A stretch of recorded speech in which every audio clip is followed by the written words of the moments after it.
breakfast puppies? This podcast contains adult language and content and is meant for mature audiences. Listener discretion is advised. You're listening to the Glitterbois.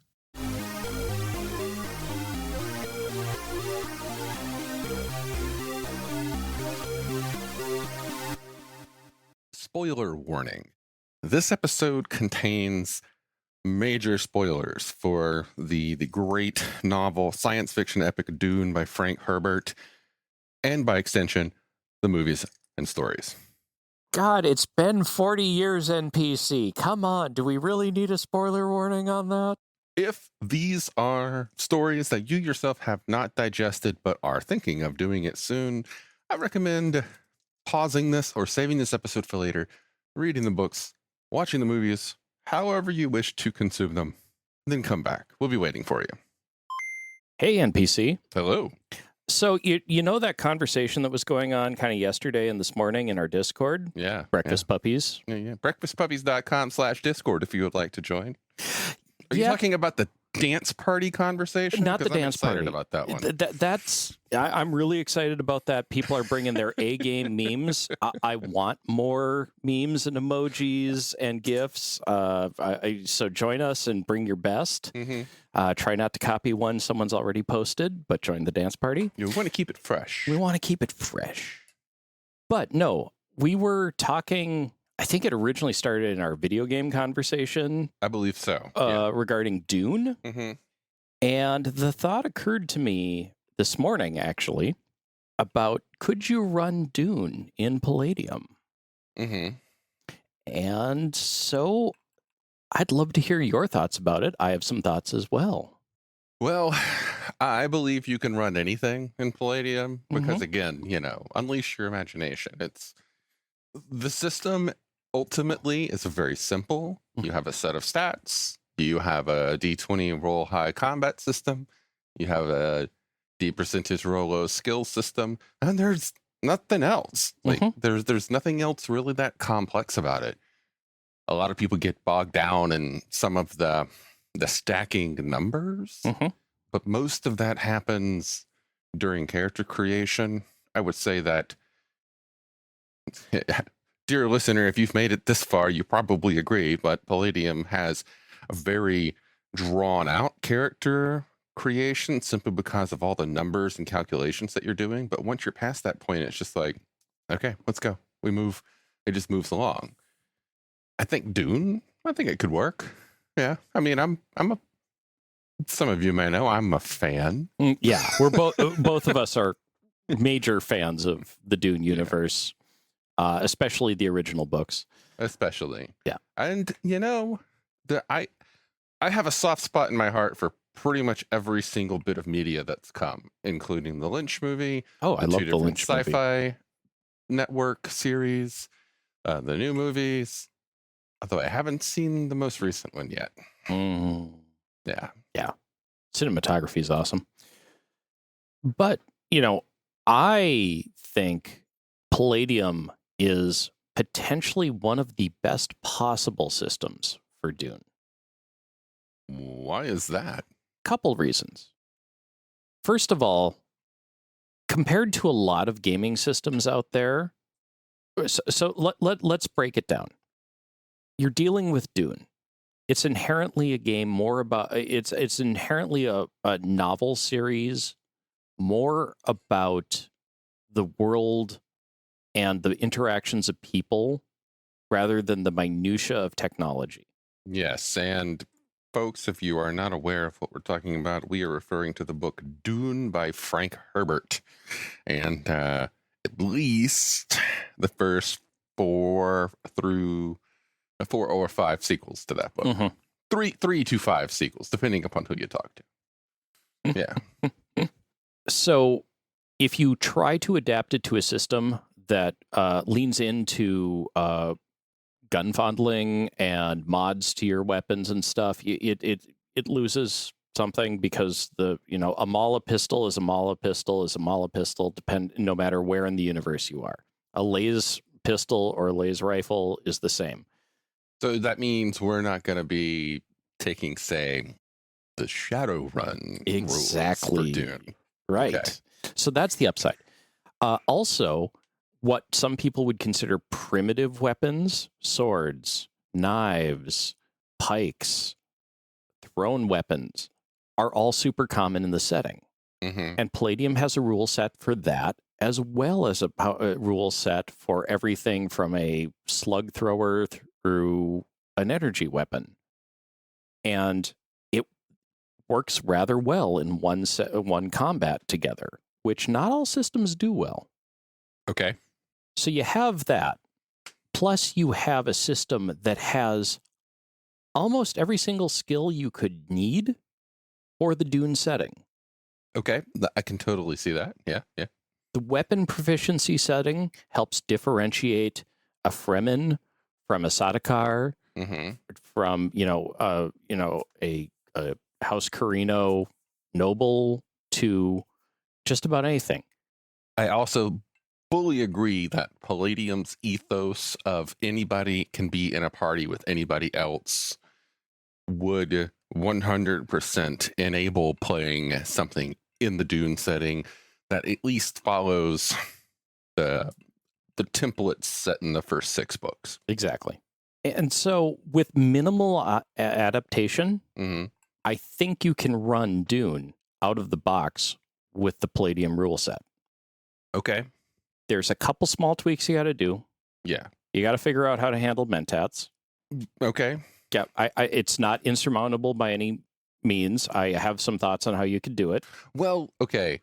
I would say that each of the major schools you would have to put a bit of extra consideration into the mentats, the Bene Gesserit, the Guild. Tleilaxu, the guild. Yep. You would really need to focus on making each of them feel unique. Right. And it would be difficult, but I don't think impossible. Oh, yeah. Yeah. I mean, given there's things we can crib from already in there, Yeah. like let's say you want to play a Bene Tleilaxu face dancer. Yeah, We already have the changelings. already. Mentats will mentats are the ones where how to really capture the spirit of the mentat. I think there's more work that it goes into it than anything else, but it's totally doable. Bene Gesserit, we can lift some of the psychic powers. You're going to have to design an OCC for it, but I have some thoughts around that. So just an interruption here, humorous aside. In my ears, I heard Bene Jesuit, and I'm picturing like a comedic, let's say the Hangover style movie, but set with like Jesuits way back in the day, but kind of lighthearted and whimsical. And the main guy is Benny the Jesuit. I have a huge problem with the Jesuit. Yeah. Just because growing up Catholic, Jesuit is like coded in my brain. When it comes to the guild, when you go through the core books of Dune, you see a bunch of powers that literally already exist as psionic powers. Well, also, I mean, I know that we're still way back in the, what do you call it? The Rifter progress with this show, at least. I think we've only just made it to like 10. But we've already seen things like space magic, and we've seen the temporal wizards and the temporal raiders and whatnot. The stuff's there. The stuff's there. The stuff is 100% there to find a way to mimic those powers. My thought would be, though, if you're going to do something like the Bene Gesserit, and they have the voice. Yes. The books frequently make a point of noting that only certain people are even possibly able to resist the voice. Right. Those being people who have had Bene Gesserit training, or specific people who have been conditioned specifically to resist it. So gamers would maybe be bothered by a you don't even get to save power, but I don't know. I think it could be fun. I think with the right group, if you gave someone a Bene Gesserit character and they had the voice, I think as a GM, you should already know what you're getting into. Right. Like, this isn't going to be some like low-level subterfuge kind of campaign. Dune is a series about changing the fucking universe. Exactly. So the stakes are already high. So making a character with the power to just freely command anyone to do anything actually kind of works. Right. And it's definitely a saving throw thing, because like even in the novels, despite the fact that Gunny Halleck was not trained in the weirding way in any way, shape, or form, he did successfully resist Jessica once. And if there's ever been a better written description of a successful saving throw versus mind control, that would be it. But yeah, I mean, and also talk about well-rounded characters being promoted by the source material. You have Gurney Halleck, a very skilled man-at-arms who's also an amazing musician. Duncan Idaho, in his original version, who's a sword master, but also a skilled political operative. And then just sort of vanishes and then comes back as a construct remake of him that is, for all intents and purposes, actually him. Like, that's just a very clever role-playing excuse for your character died, but you don't want to roll up a new one. Yep. Here's the Gola. Exactly. And there's so much there because, well, the book Dune tends to focus on Dune. And even if you go later in the series, the options for doing fish singers or some of the other things that show up. I'm trying to remember the offshoot of the Bene Gesserit that show up in Chapter House. The revered. They're not Reverend Mothers. They're the revered, begins with an M. Matras. Yes. Yep, that's the it. revered matras. But you can go into any time in that any time in the storyline, and there's tons and tons and tons of options there. Yeah. Some people would go, well, it's a science fiction setting and riffs, Palladium riffs, et cetera, really isn't all that great about space. But like the way Dune works, space is just the place you're in for a very short amount of time between getting from point A to point B. So it's not the stumbling block that some people would think it is. Yeah, because literally there's no FTL. Right. There's these, let's just call them beings, because that's the best way to describe what they become. There are these beings who have the ability to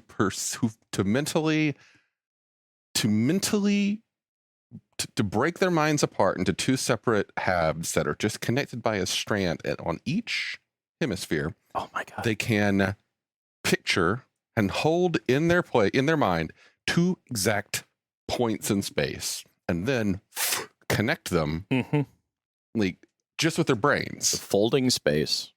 But you don't have to fly from point A to point B. Therefore, you don't really need space rules. Right, exactly. You just need to know that space is essentially the impassable void unless you have the handwave drive. Right. That's this guy. Which is the engine of the ship plus the guy who makes sure you don't die in the process. Yeah. And even like when the books, when I say the books, dear listener, I'm referring to the Herbert books, the Frank Herbert. The Frank Herbert books. And that includes Dune, Dune Messiah, Children of Dune, God Emperor of Dune, Heretics of Dune, and Chapter House Dune.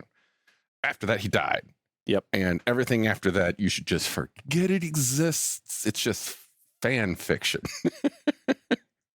If you want better option for what came afterwards, run yourself down a copy of the out-of-print Dune Encyclopedia, which covers almost all of the same subject matter, but in a way that I personally, other people will disagree with me, is much more true to the original books than the stuff that was published after his death. You know, people got to be buying them because they keep popping them out. Yeah. There's dozens of them. Yep. There's so much Dune stuff written after Frank's death. And it just doesn't, it doesn't hold the same level of scope in your brain when you read it. Like when you sit as a reader and read Dune for the first time, it feels like an adventure at first, until you start trying to wrap your brain around a few different concepts. Those being Paul and the Bene Gesserit, they have this prescient memory ability, which essentially allows them to more or less remember the future that hasn't happened yet, but they remember because they've already thought about it, kind of thing. But then once you start grasping that, you're like, okay, that's kind of complex, kind of weird, but whatever, it's magic. I'll just go with it. It's magic. Right. And then you finish the first book and you're like, okay, I guess that was kind of a Dances with Wolves, white savior kind of story. If Paul was white. But don't stop there. Because when you move to the second book, then you realize how wrong everything in the first book was intentionally. Yes. And it gets so much more out there. By the time you are at the fourth book, you feel like your brain is almost doing the same thing that a guild navigator does when they connect points in space. You're just trying to connect points in thought. Just of comprehending the way that the setting moves. I feel I am rambling right now. You're rambling, but you know, for the folks listening, you are getting a small snapshot of what it's like every time NPC and I fall down the rabbit hole of talking about Dune, because you can't shut both of us up once we get going. But again, and there's OCCs that you can take already and tweak them, like Wilderness Scout out of Rifts. Tweak it a little bit, you have a Fremen. Yeah. You know, we've already discussed the Changeling for a Thelixu Face Dancer. There are options, several different options for if you wanted to do I'm forgetting the school, but the Swordmaster school. It's on the tip of my tongue. The doctor from Rifts. Which doctor? The Cyber Doc or the Body Fixer? The Body Fixer. Yeah. Body Fixer. What do you got? You know, you add some color to it, and you have a Sauk indoctrinated doctor. Okay. You know, it's all there. And if you really like how often dueling shows up in Dune, may I introduce you to my friend Ninjas and Super Spies? So when Jacob and I gathered this evening to figure out which of the topics on our list we were specifically going to do tonight, Dune was kind of a last minute throw in. Yep. And I wasn't fully certain until I thought about one thing, and I figured that from there I could wing it. and now we're at that one thing, and that is dueling. Dueling. Specifically, my brain was like, how to do it. Oh, well, okay. We have a combat system. Okay. And that is you want to roll high. And you know, as an attacker, you want to roll high, and as a defender, you want to roll higher than your attacker. So you're trying to beat that. But with the Dune energy shield dueling system, it creates a range. Right. So you have to add in another layer of strategy, which is, I want to roll high, but I don't want to roll too high. So now you start to try and think of ways to lower your attack roll. And I started thinking about that style of dueling and how you could do it in Palladium. And it would be very simple. Just have a combat technique that before you roll your attack, you designate, I have a +7 to strike. Right. However, I'm going to divide that into 3 points of bonus and 4 points of penalty. Right. And then when you roll, you can pick one of the two after the roll is done. Weapon proficiency, shield dueling. Weapon proficiency, shield dueling. There we go. Yep. Yeah. And as long as you have proficiency with the weapon you're actually using in the duel, you could split your attack bonus or to, you know, try to mitigate shield effect and that sort of thing. that was literally one of the things I was thinking about. Once again, NPC and I on the same page. Now, here's another thing that just came to me. Yeah. You could also, if you wanted to make it a little bit more involved, instead of rolling a d20, change the combat rolls to 2d10. Ooh. I'm liking this. Yeah. I'm liking this. And gets the crit fail tendency out of the way, which is not super Dune anyways. Yep. I mean, Dune is one of those settings, like, we've discussed this before. I'm not a huge fan of competence porn, but Dune is a setting that calls for it if it's in your subject area. And so I'm down with that. Yeah. I think that if you want to get some inspiration from the Palladium books, I don't think mega damage makes sense. Mega damage, I mean, the things that would be mega damage, the explosion, the Holtzman effect going off because someone fired a laser at a shield, a stone burner going off. Stone burner. Those are like acts of God level stuff. Yeah. You know, you fire a laser at a guy in a shield and watch him and the 12 guys in his squad disappear in a flash of bright light. Stone burner goes off. Everybody in so many, yards is either dead or blind permanently. Yeah. The hunter killers. Yep. Yeah, mega damage doesn't really make any sense. You can just have like effects that would happen.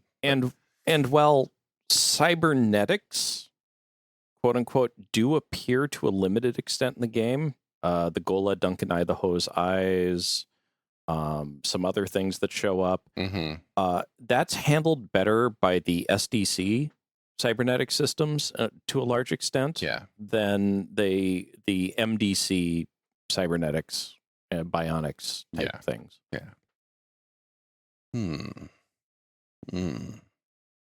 It could work. And it's because it's so common. I mean, it's like, it's rare in the universe of Dune, but 1 out of every 4 main characters has some level of it. We can add a new skill to go alongside boxing. Prana Bindu training. Yeah. It's its own separate skill, and rather than necessarily adding attacks, we could look at potentially an initiative bonus, a dodge bonus, most definitely a constitution and PP bonus rather than the bonuses that boxing goes with. And it allows an alternative that I kind of like. I'd be interested in seeing something like this happen. So I wish to carry forward a conversation topic or a point from the original conversation on our Discord that spawned this discussion. And that was me and my thoughts regarding the trailer, the newest gameplay trailer from Funcom's new Dune survival game. My thoughts are that whenever people make something for Dune that isn't just a remake, like, if you're making a movie based on Dune, then of course set it within the narrative, because you're just copying the narrative. That's the whole point. Right. But when you're making a game, be it a tabletop role-playing game, such as the one that Modifius puts out for 2D20, or a video game, or such as Dune, the Spice Wars, and all of the mini Dune games, almost all of which are military, that have come out up to this point, and the new survival one.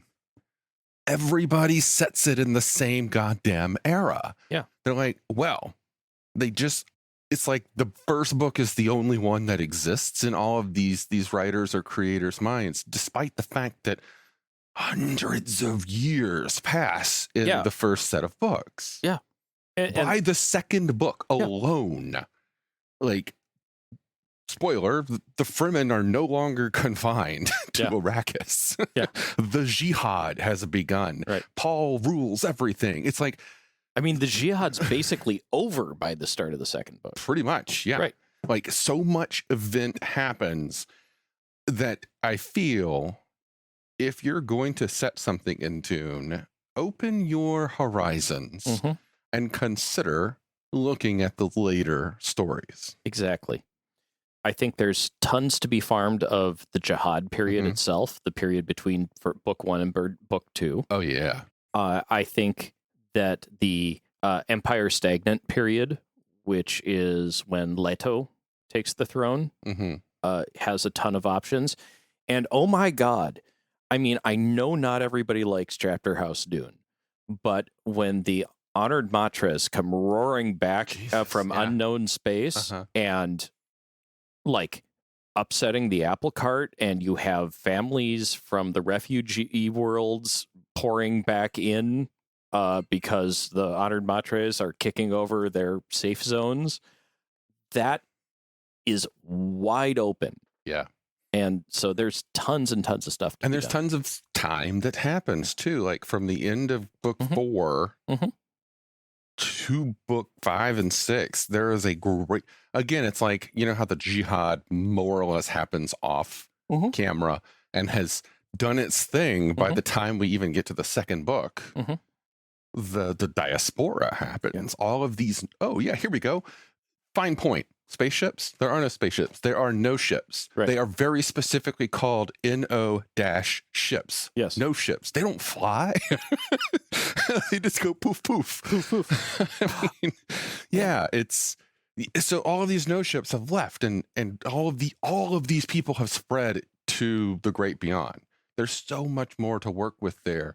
If you limit yourself to Arrakis, the Atreides, and the Harkonnens, oh, come on. Which is dumb because, like, using the Dune rule set, Dune Chronicles of the Imperium, you know, I've run smuggler games. Because, like, smugglers are this huge mess of factions and such that is touched upon in the story, but what they touch upon gives you a peek at a world that's so much larger and so much more involved and literally is as political. One of the ones I've wanted to do is before the first Dune book.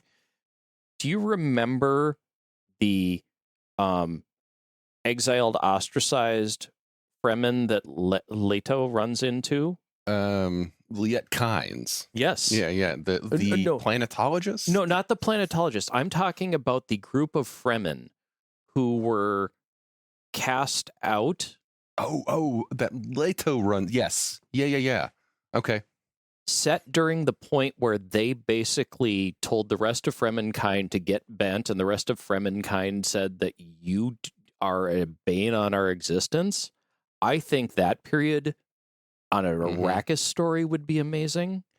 Potentially, there's so much there. Grab a single period. Like, Leto makes references to sending fish speakers off world to take care of issues, and suddenly you can have a smuggler, a fish singer, a Sauk doctor, and a mentat on another planet, addressing problems for the Imperium or resisting the corrupting and stagnating influence of Leto. And in case you are into nautical fiction, pretty much from the beginning of the second book, there are seas. Yes. There's water. Like, there's oceans. It's no longer, it's really no longer just all desert all the time. Like, it's everything changes from that point forward. Exactly. And, like by book 3, there's special nature reserves on Arrakis where they preserve the desert because the rest of the world is becoming lush. And then the Fremen have lost their way. They've, yeah. And it's so good. Yeah. Honestly, I think Palladium has a chance of doing the setting justice in detail better than a lot of settings out there. Yeah, I think it could do it. Yeah, because again, you don't have to focus too much on the mechanics. Right. And Palladium's largely a role-playing, it is a story over crunch kind of game. And I will fight anybody who says otherwise. Yeah, I mean, as someone who loves crunch, I consider Palladium at the light end of crunch. You know, simplistic weapons stats are perfectly fine for both the setting and works well in Palladium. It's So it's less about the tools and what you do with them. Yeah. Yeah. Keep it SDC. Yep, definitely. Yeah. Any closing thoughts, NPC? Yes. If for whatever reason you dear listener, are a fan of Dune and think, I want to play Dune, but I'm just still not buying the Palladium thing. Well, there are some other options we can talk about real quick. Yep. Jacob mentioned Dune Chronicles of the Imperium. Yep. Good luck finding it. It came out, I believe, in the year 2000. And if I remember correctly, its release was so vastly overshadowed by another game that came out at the exact same time, Gen Con 2000, that nobody cared. It's a combination of nobody cared, and then shortly after Gen Con, the publishing company that made it kind of got bought out, and they lost the license to it. It's a perfect storm. That's the original Dune Chronicles of the Imperium. There's been recently a new Dune game released that is, in many ways, a spiritual successor to that one. The Modiphius one. Yeah, I own both I think it was Last Unicorn Games that published the original Dune Chronicles of the Imperium. Right. I own the Modiphius one. You can see the through line between the two real easy. I would note that the Modiphius game is crunchy as fuck. Yes. Like, it is super crunchy. Its dueling system is not a beat-by-beat combat. Like, you have to sit down and strategize various things, and it's very esoteric. It's difficult to explain on this discussion. That said, if you're interested, if you're a fan, it's worth picking up because there are notes to crib from it. Their house building system for minor houses is, I think, amazing. While I am not 100%, I don't want to make this. I almost don't want to suggest this. I almost don't want to suggest this because one of the things I love about the Dune universe is the potential of stories to tell that aren't about the noble houses. Yeah. But they're so present. They're so present. And the way Chronicles of the Imperium and Dune by Modiphius treats it is worth taking a look to get ideas. Also, as Modiphius has gone along and added Agents of the Imperium and a couple other things where they do a similar treatment to how you design a minor house, or they do the same thing for other minor factions as well. And I think there might be some tools there to get your blood flowing. While I wouldn't necessarily lift and copy into a Palladium-based setting, it's definitely worth taking a look to awaken the brain to the potentials of how to differentiate things. Another game system to check out would be Fading Suns. 100%. It is basically Dune with the serial numbers filed off and a whole lot more other stuff thrown in. But at its core level, you have the guilds, you have the noble houses and all that kind of stuff. You can just do Dune almost exactly as is with Fading Suns. I wouldn't recommend getting the 4th edition. If you're a Palladium gamer and you like a lot of the way that Palladium does its stuff, 4th edition is really frou-frou. Yeah. I am not a fan of the mechanics. Yeah. Now, 2nd ed is really cool. It actually has that dueling mechanic where shields create a zone that you want to do that Price is Right, roll high but not too high thing. Yep. And then finally, another one I would recommend because I've done it is Green Ronin's Song of Ice and Fire role-playing game. Yep. Just take it as is and change the names of everything. You don't have to change a single goddamn mechanic in it. Change the names, reskin things, raise the scale just a little bit, change wildlings to Fremen, change, a different house to another thing. And there you can have the high houses and the noble houses that are beholden to them. You can create a whole cadre that involves people from all different walks of life. It can work. I've done it for Fading Suns with that system. And Dune, it just falls into place. Yep, I'd 100% agree. Well, that's all I got.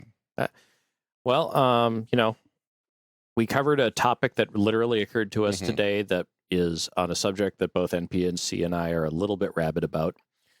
I hope you stop by again. Come join our Discord to have a conversation about this and many other myriad topics. Bring your A-game dance memes. And may your Chom shares ever prosper. And should you make the decision to try and do Dune in Palladium, remember 2 things. Unleash your imagination, and it is by will alone that you set your mind in motion. Starships, magic, mystic martial arts, romance. All of these can be found in A Cloak of Blades by Isaac Scher. You might have heard my name before. I've done a lot of voiceover work for Breakfast Puppies, and I've recently released my first novel. It's available on Amazon as an ebook and paperback, and you can get it for free if you have a Kindle Unlimited subscription. I do hope you'll support my work as you're supporting Breakfast Puppies, and it's been a pleasure talking with you today. Have a good one.